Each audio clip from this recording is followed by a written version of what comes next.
Watch the video version of this podcast at outlatewithdavid.com.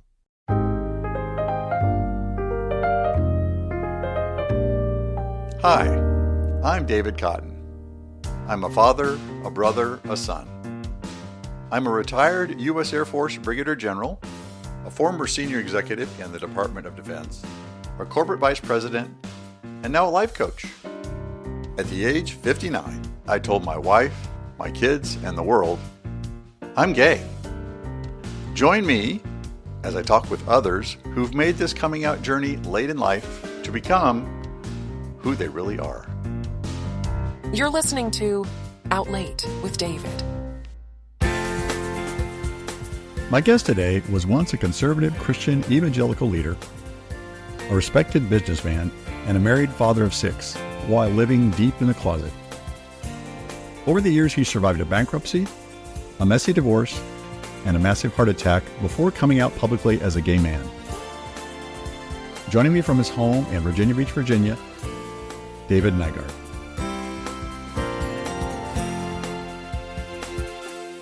Well, David, welcome. Thanks so much for having me. Glad you're here today.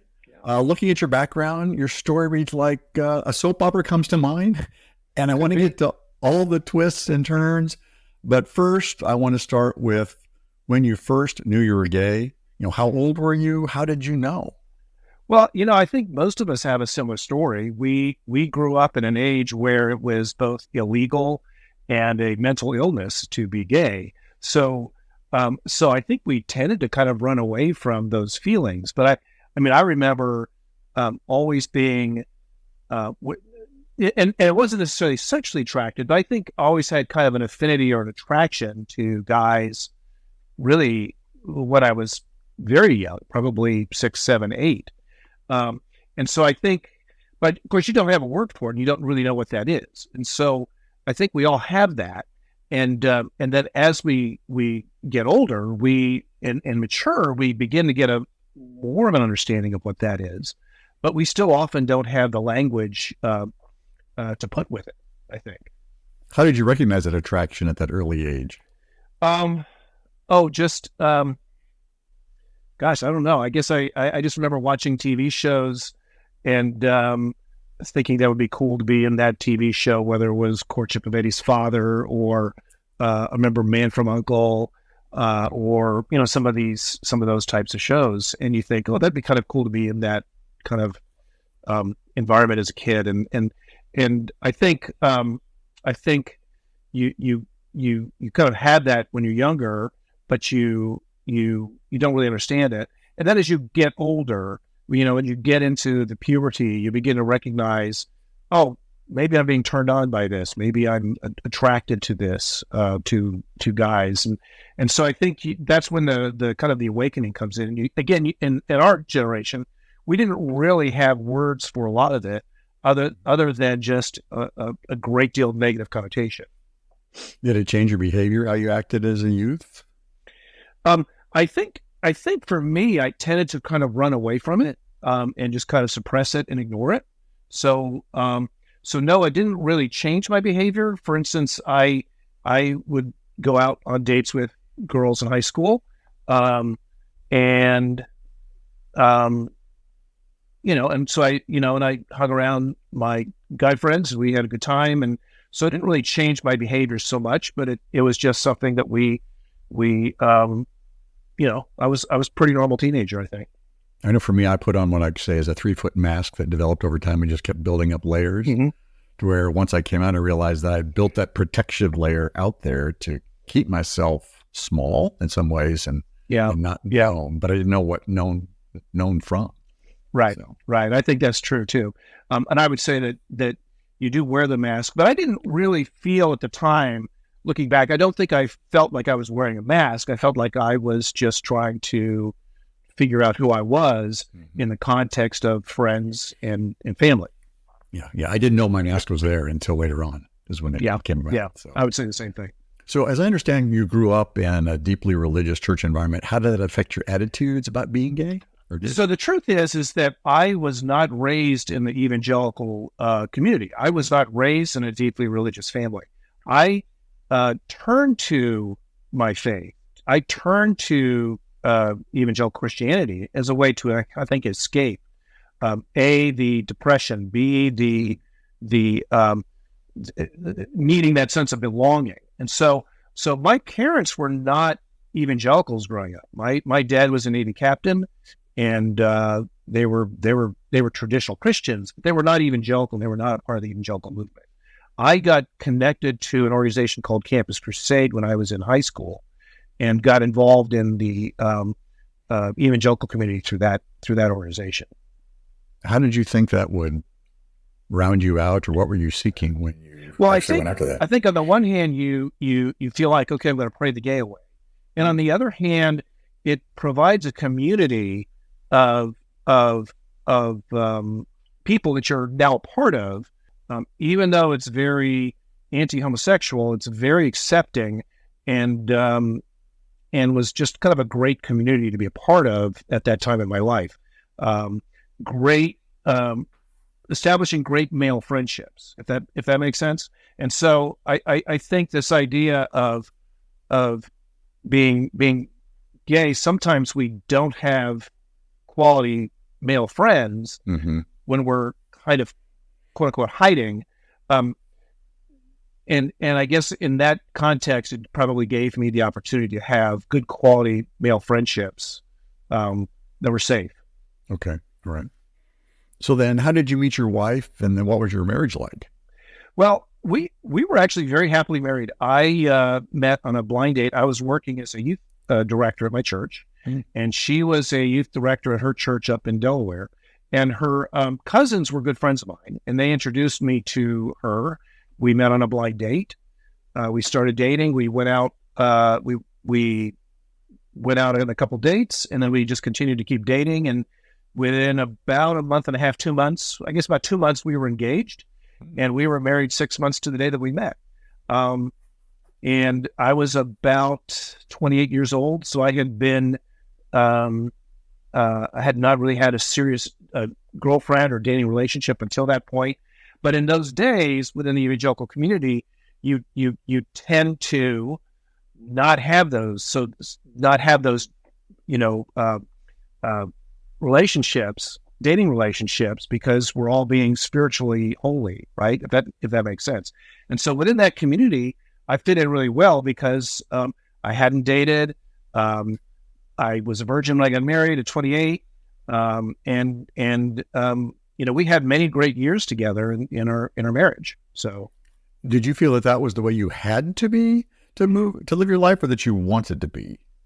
Well, I think it was both. I felt like I had to be that, and I of course I wanted to be that, because I think in those days, again, we are trying to change that orientation, which is not very, we're never very successful, right, at that. And so I tried to, and I actually did find a lot of happiness there, a lot of I think I call them pockets of happiness that we can live in. And so I found a lot of great pockets of happiness, being a husband, having kids, raising those kids, and for many years we had a really great relationship. Was I still attracted to guys? Certainly I could be. And I think again, you just suppress it or you repress it, and then you kind of fall back in line into that mold. So many of us kind of fill the mold that we're poured into, right? And so I feel like I did that at times, and so I would go back into that mold. Today I'm recommending a book that could be a game changer for anyone navigating a mixed orientation marriage where one spouse is straight and one is not. It's called Is My Husband Gay, Straight or Bi? By Joe Court. While the book is written for women, I highly encourage both partners, especially the husband, to read it. It's not just about finding answers, but about opening a dialogue that often feels too difficult to start. For the husband, it offers a way to better understand his own feelings and sexuality without shame or judgment. It's an invitation for both partners to step into vulnerability, explore the truth together, and hopefully find a path forward, whatever that may look like. The book can help create a safe space for honesty, which is essential to any healthy relationship. Again, the book is My Husband Gay, Straight or Bi? By Joe Court. Now let's return to today's guest, David Nygaard. Staying in that mold and repressing and depressing, did that Yep. result as part of your divorce then? It was more to do with my business than really anything else. I don't think it had sexuality had really very little to do with the failure of my marriage. It was really related more to business, more to family pressures that we had with kids. Now, what that did for me was it gave me kind of a chance to restart, and kind of a do-over. In my case, so we go through this divorce, and it was very messy. And again, many in our community have dealt with this, but it was very messy. But I found myself kind of out of obligation dating women. And then it kind of dawned on me at one point, I was like, why am I doing this? Why am I going back into the same cycle when after all these years, I like guys. And so and part of this was also just my experience within the church, because as a part of the divorce that we went through, our church was very involved in it. And I thought, all of a sudden I became what I would call a second-class Christian within my church. And I thought, why am I living my life for, according to other people's expectations, when they're never going to ultimately accept the fact that I'm divorced to begin with? Mm-hmm. And so I thought, why am I living in this same cycle? So I gave myself permission to start dating guys, and I gave myself permission to kind of explore that aspect of life. And I finally felt authentic and where I had true connection. I guess I would say a deeper connection. Mm-hmm. And so that's kind of where I kind of landed. So that deeper connection is not something you'd felt before when you were... I felt a deep connection, but it wasn't quite like falling in love with a guy, if that makes sense. I found myself finally understanding the 1980s love songs. It's like does that make sense? It does. Yeah. You sit down and you go, oh, I couldn't know what that means. And so I had experienced a deep love, but I guess it may not have been as passionate a love as maybe I could have had that I've realized since, if that makes sense. So when you gave yourself permission to go this different path, was that the first time that you actually had experience with another man? Yeah. I was on, I think it was Match.com, and I changed from seeking women to seeking men, and and started there. And so your face lit up a lot. You changed there. What's that feel like? What was the feeling at that time? It was the feeling of no longer living by everybody else's rules, but having the freedom to make my own rules. And how did that change your perspective on going forward in your life as you start this new chapter? Well, as I start the new chapter, I was like, I'm going to do things differently this time around that I hadn't done before. And so, because, we often don't have the opportunity to have a second start in life. And I had a wonderful opportunity to start all over again from scratch. And so I did. I took it. I think a lot of people can look at their circumstances and just kind of be, woe is me. But I think we have to look at the bright side of these opportunities too. And so you have to look for the good, I think, in everything. So for the good and that bright side, as you said it, the ultimate bright side to me would be falling in love. Did you have that experience of falling in love on this new path? Oh, absolutely. Yes. I found I had fallen in love with my first boyfriend after being single. I fell in love. And now I think a lot of times in our community, again, and coming out late, we have to learn a lot of things from scratch. And so I realized I was kind of falling into the same traps in terms of emotional manipulation and control with my first boyfriend.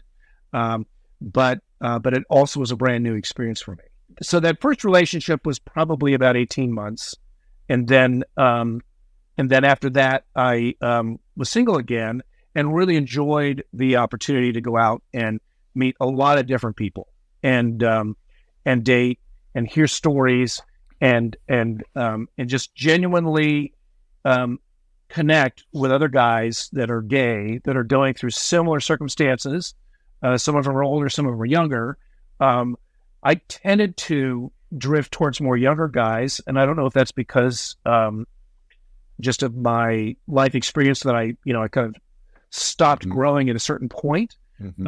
But I just genuinely enjoyed those dating relationships where I could connect with guys, hear their stories, and then talk about things. And that was good questions on. So I'm going to ask you how you did to get questions from other guys to say, how do you meet somebody? Here I am. I've come out. I'm 50, 60, whatever. There's all these applications and there's bars. Sure. What did you find that works for you that was effective? Well, I would say that when I was first starting out, I had really quality conversations on some of the old apps that people like poo-poo, like Grindr and Scruff and some of the others, and Tinder, I guess. And so I met a lot of people through those, but I was genuinely just trying to meet people and understand the stories, and I was pretty open about my own story. And so I had a lot of good quality cups of coffee or grab a beer, and I had those. Now, when I met, but I think the other thing is that if you're looking to meet all the time, you often won't find it. I think when you find yourself at a point where you're content with your circumstances, where you are, that's usually when that person will show up in your life. It's almost like drawing that same energy that you're giving off. And so that I would say that for me, my successful relationship was the most successful one is when I wasn't looking for it. It just kind of showed up. I like to tell people you have to date yourself first.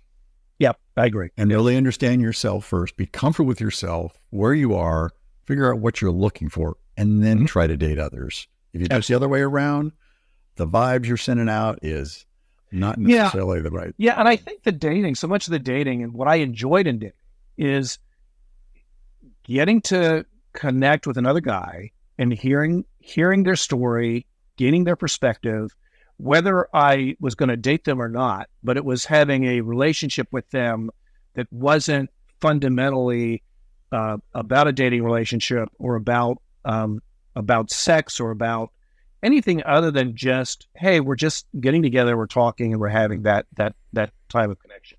Yeah. The ulterior, right. But so many of our relationships, I think, in the gay community have ulterior motives, and there's just a lot of kind of underground things that are trying to move, and I think you just have to get to the point where you're like, I really enjoy people, and I want to get to know other people, without any other, there doesn't have to be anything. Yeah, set your parameters and stick to it and honor yourself. Yeah, exactly. What's best for you? Exactly. Yep. So now let's jump to another major piece to your life, as I understand it. 2016, I think you called it a widowmaker heart attack. Yes. How did that change you as well? Because you've now got the big change of now I'm gay, and now you got the heart attack. Yeah. So I had only been gay for about a year before that. So 2016, I was playing pickleball with a friend, and a straight friend. And I was a little winded, and I, what do you do when you're winded? You just finish playing pickleball. I said, let's get a beer, right? And so I'm not feeling great, but I'm like, let's get a beer. So we drove to the place, and I'm feeling my jaw hurt. I'm going, anyway, and I get to the bar and a restaurant, and he says, well, don't talk yourself into a heart attack. I'm like, no, I don't want to do that. So I said, well, let's not go in yet. Let me just sit outside and see how I can feel, a little bit. And he said, okay.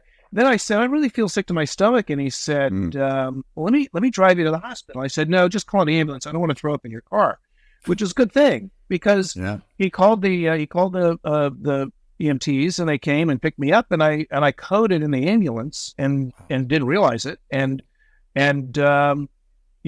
passed out and woke up with a guy doing compressions, and still didn't realize that I had a heart attack at this point, right? I didn't realize what was going on.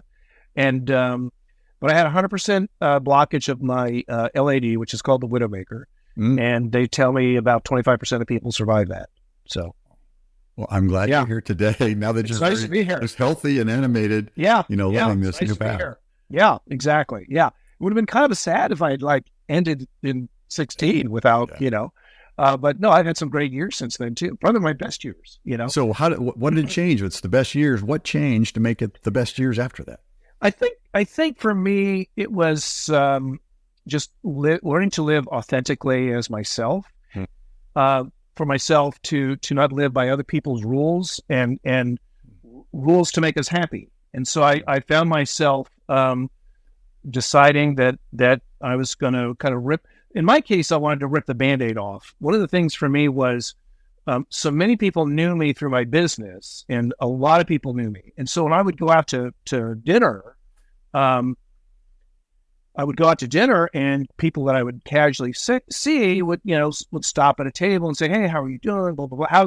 How's your wife doing? How are the kids?" And that's always a difficult conversation to have as you're walking to your table. And I happened to be with my first boyfriend, who would get livid if I didn't stop, have a whole coming out story for this guy.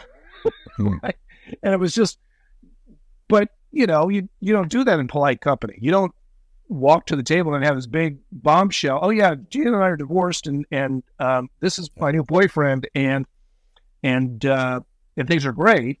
It's like you don't have that conversation when you're walking to your table at a high-end restaurant. You just don't. Mm-hmm. And so I determined that I wasn't going to have those conversations anymore, and that I would just rip the Band-Aid off and go ahead and do the newspaper article. That's kind of what I ended up deciding to do. As a life coach, I'm committed to help you discover the passions in your life and help you map a course to achieve the things you really want. Together, we will unwind those persistent self-doubts that are holding you back. You'll begin to see your passions more clearly and set achievable goals. Throughout your journey, I'll be there to challenge and encourage you in moving forward to discover your authentic self. For more information about my personal life coaching services, or to arrange a complimentary consultation, visit davidcottoncoaching.com. You're listening to Out Late with David.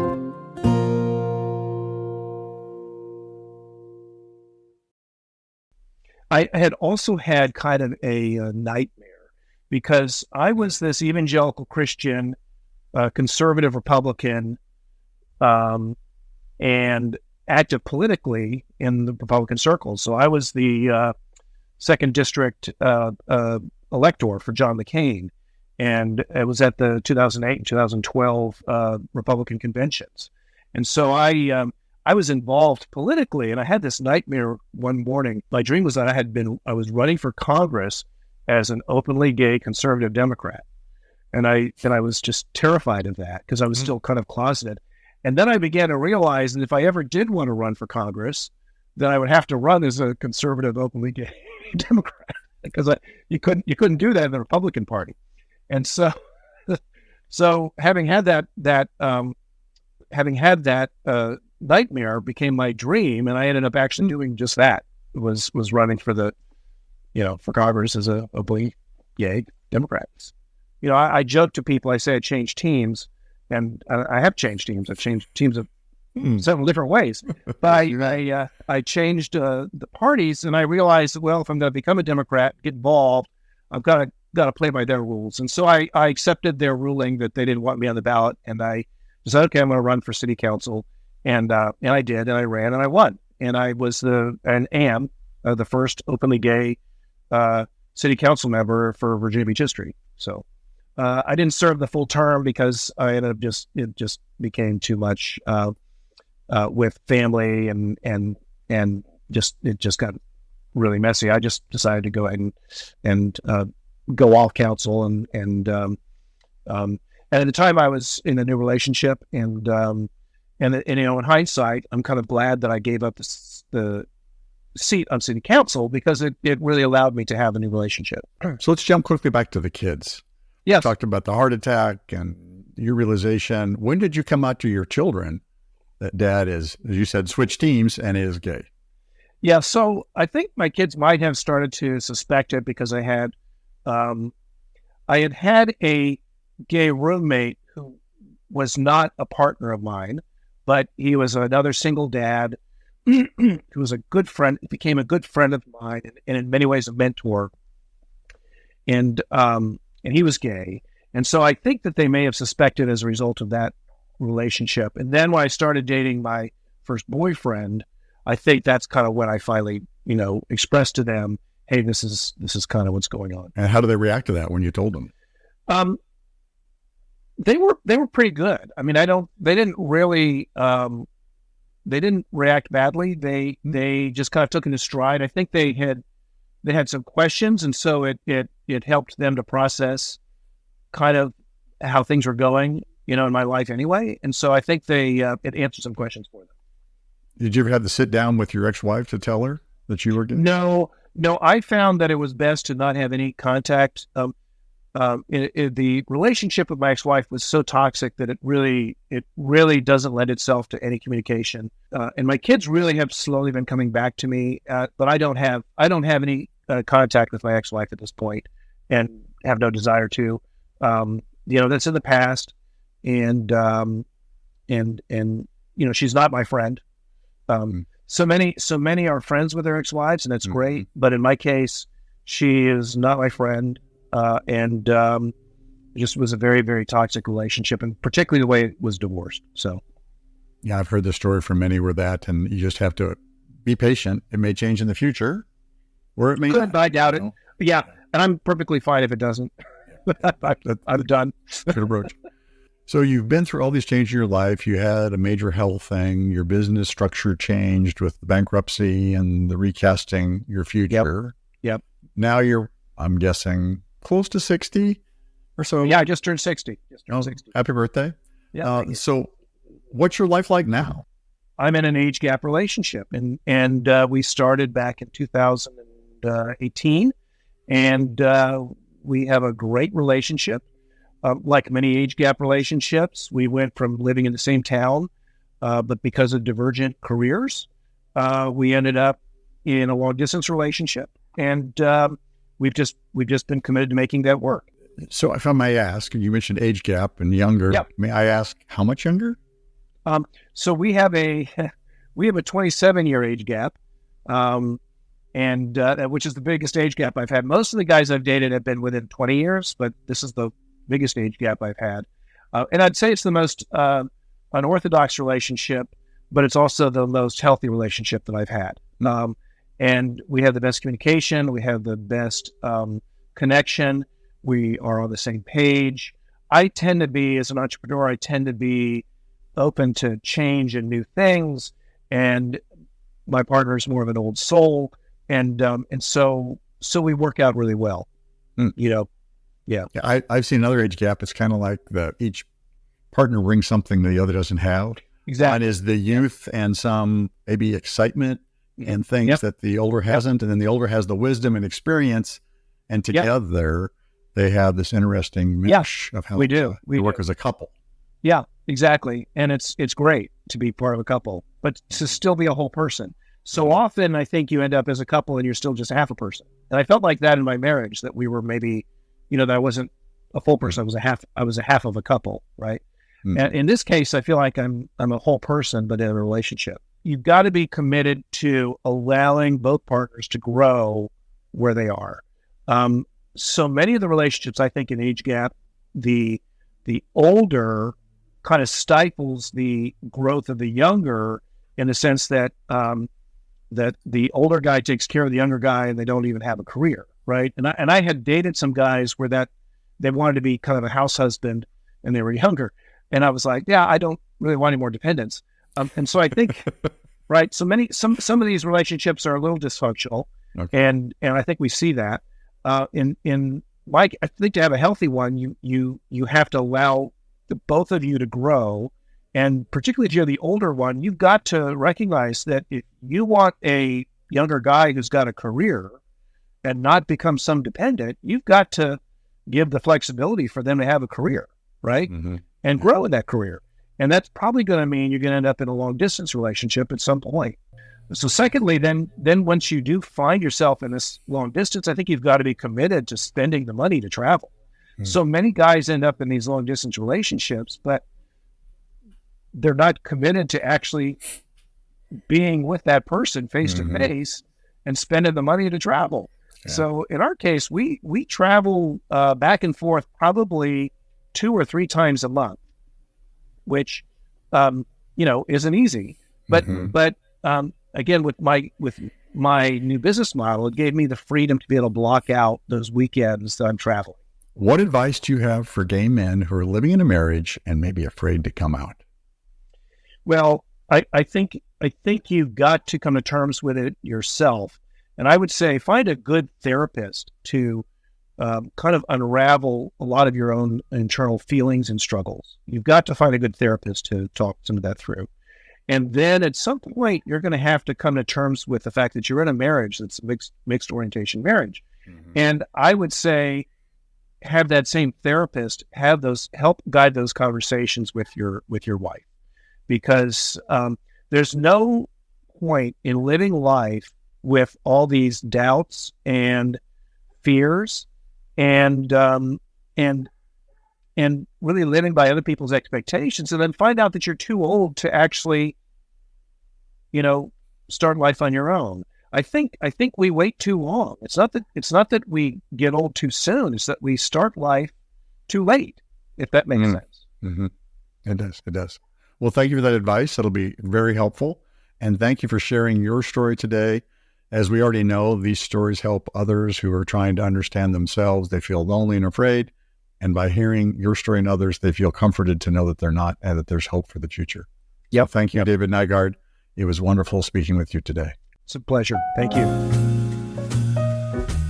Coming out later in life often means starting over and letting go of some old beliefs. My guest today has learned from experience how to change course and recalibrate. Whether it's a marriage, a business, a political career, or even a major heart attack, you sometimes have to pick yourself up and start again. Coming out later in life may require you to rethink your life goals and find strength you didn't realize you had. At age 60, David Nygaard is willing to do what it takes to sustain his happy, authentic life, and his resilience is a hopeful sign for the long-distance relationship he has with his younger partner. I wish them both all the best. That's it for now. I'm David Cotton. Join us next time on Out Late with David. To hear more episodes, visit outlatewithdavid.com. And to learn more about personal life coaching services, go to davidcottoncoaching.com.